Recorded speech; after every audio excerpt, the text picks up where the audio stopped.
they are a team that learns a lot from losses, and I think they're gonna take these losses and like actually learn a lot from this kind of losses, and they will have a better return meta, or maybe they just improve, or maybe then they don't, and we might have Rogue on the finals.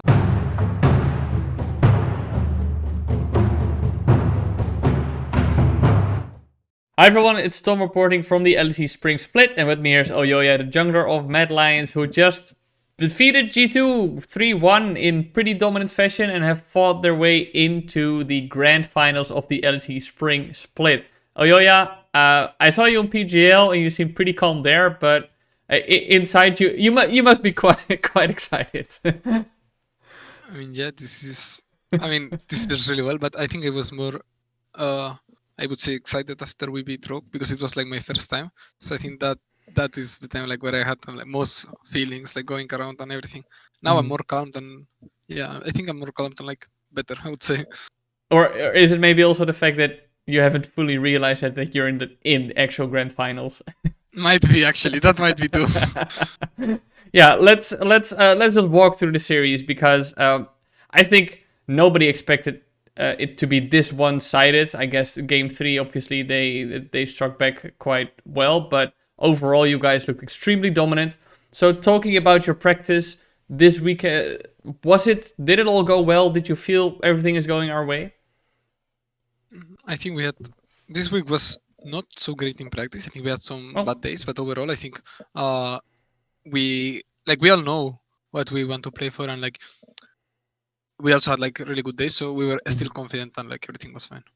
Yeah, what lessons did you take from your series against Rogue? Obviously that was also a pretty one-sided series where you guys looked very strong. But what I think sorry, I think on the Rogue series we looked weaker. I think that our early games were much they were worse, and we were not like, I would say, proactive enough in early game. But I think on this G2 series we looked way better, and yeah, we just play as a team. I think that's actually really important right now, and just knowing when to engage and playing team fights well, I think it's a really big factor of this meta. Yeah, we saw you, especially in the team fights, look incredibly dominant against G2. Is that something that you have just... How have you improved that? Because you say we had to look better in our early game, and still in the team fights you guys look so clean against a team like G2, who's also very good in team fights generally speaking. So walk me through those team fights and how you sought to tackle them against G2, and what was the strategy there? I think it comes a bit from everyone. Like, everyone knew their part in their team fight. So we also every time we could we try to pre-plan the fights. Like, when are we engaging? What are we doing? And everything. So I think that we did our part. I think also G2 today had a bad day in terms of team fighting. I think Reckless got caught so many times, or maybe it was just Kaiser doing like really well. But I remember that Kaiser got like some really good engages on Reckless, and that won us so many fights. So it's I'm gonna praise Kaiser, I would say. But yeah, I think that it just came a bit from everyone. Like, it's nothing that we did in particular. It's just like everyone knows their job in the team fights, and we just execute it as well as we can. Yeah, the first series, it looked a bit more back and forth than especially in the games after. Even though game 3 you lost, it was also a more dominant victory for G2. I'd say game 1 seemed the closest, which you guys still managed to close out. So walk me through that first game, and how did you guys shift through that game to get that lead? Yeah, I mean, game 1, I think I got completely carried by my team. Game 1, I was actually out. Like, when I went 0-2, I was also a bit nervous, because I felt like I was playing really bad, and yeah, I just got nervous, and I was not talking a lot in the game, and yeah, so that's on me. But I think my team was shot calling and playing team fights really well. So I think that the first game they carried me. Like, to be honest, I think that we just played team fights better than them, so we could take the win because of that. And when in game 1 did you feel, okay, we actually are gonna win this game despite the rough start maybe to the game? I didn't feel it until the end. I think I felt like I was behind the whole game, so I felt like maybe after the third Baron, you guys felt, okay, maybe we can close it out now, or I actually don't remember like even how many Barons we got that game. Like, for me, that game after 3, I finished, I was like, okay, this game has never happened, so I'm going into next game as a new one. Yeah, and then that second game that was far more dominant from you guys. You looked super clean. It didn't feel like G2 had anything to say in that game after all. So what happened between game 1 and game 2 that you guys just went out guns blazing and rolled over G2? I think our draft was better on game 2, and I also think that it's the same that happens always. Like game 1, it's a wake up call for us. Like we are a bit sleepy and like we are not everyone on the same page. But I think on game 2 we all came like and like we were all doing the same play and like everyone knew what to do. I mean, I think that also from my part, I played a way better game on the game 2 than game 1. So I think that it came all along. Like it was just we take game 1 kind of like. I mean, at least I do. Like I as a like see how it goes and like how I feel in stage and everything, and then I'm just like, okay, I need this, and I just do it.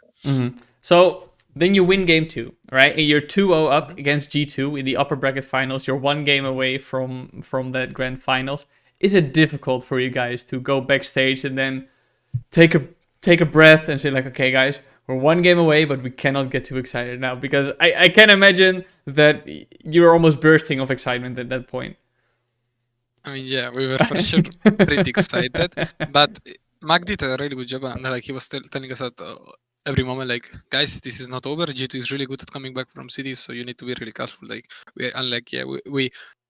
we tried to take the approach that it was a 0-0 game. I mean, I actually took the approach, and it felt like we were 0-0, but I'm not sure about how the rest of the team felt that game. But I think we were fine. I think that we just went into a new game, but it went wrong. But it doesn't have to do with the fact that we were like really excited about like finishing the game or anything. I think we just misplayed.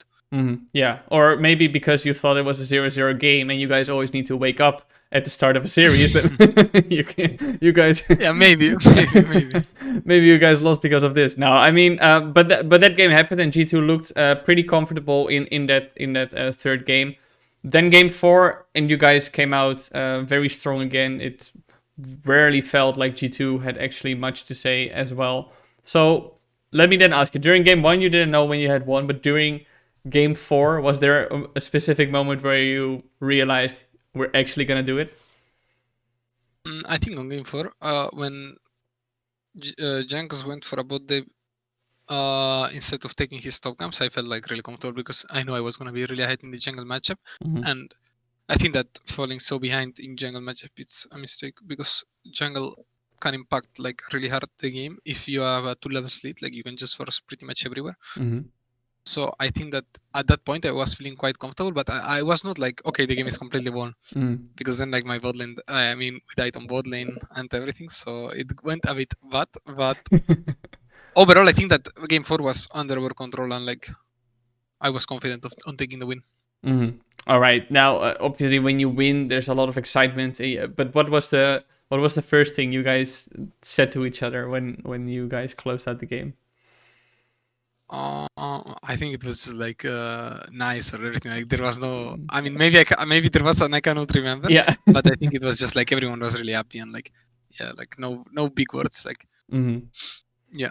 Okay, so you're heading to the grand finals now, and there are 3 possible opponents you could face. There's G2, Rogue, and Shokunov Fear. And by the time this interview will come out, one of those, one of Rogue or Shokunov will have been eliminated. We'll get to determine that tomorrow for now. But of these 3 opponents, do any of those particularly stand out to you?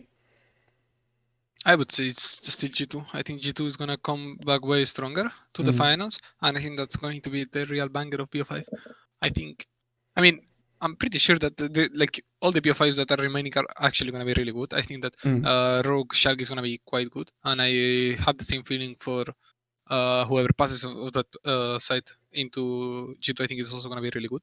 So I'm really excited to just enjoy this BO5s because I'm already in the finals. So I think like, I get the pleasure to just enjoy.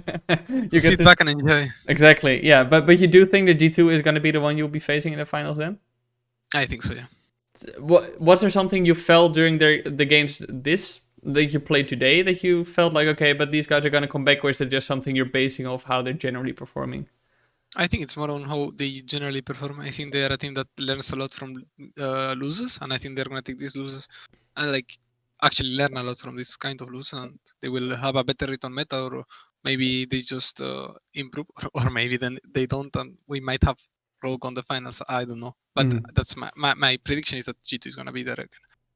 All right, yeah. To round up the interview, obviously you have many Medline supporters for you guys cheering today. Is there something you want to say to them for all the support? And well, they're gonna have to support you next week as well, so maybe encourage them a bit more.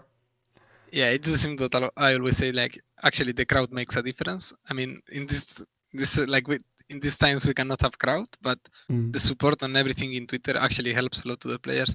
And I would encourage if you can keep doing, because it's helping us Mad Lions a lot, and we appreciate it. So thank you so much. All right, thank you so much for joining me today, and congratulations again on making it to the grand finals. Thank you so much.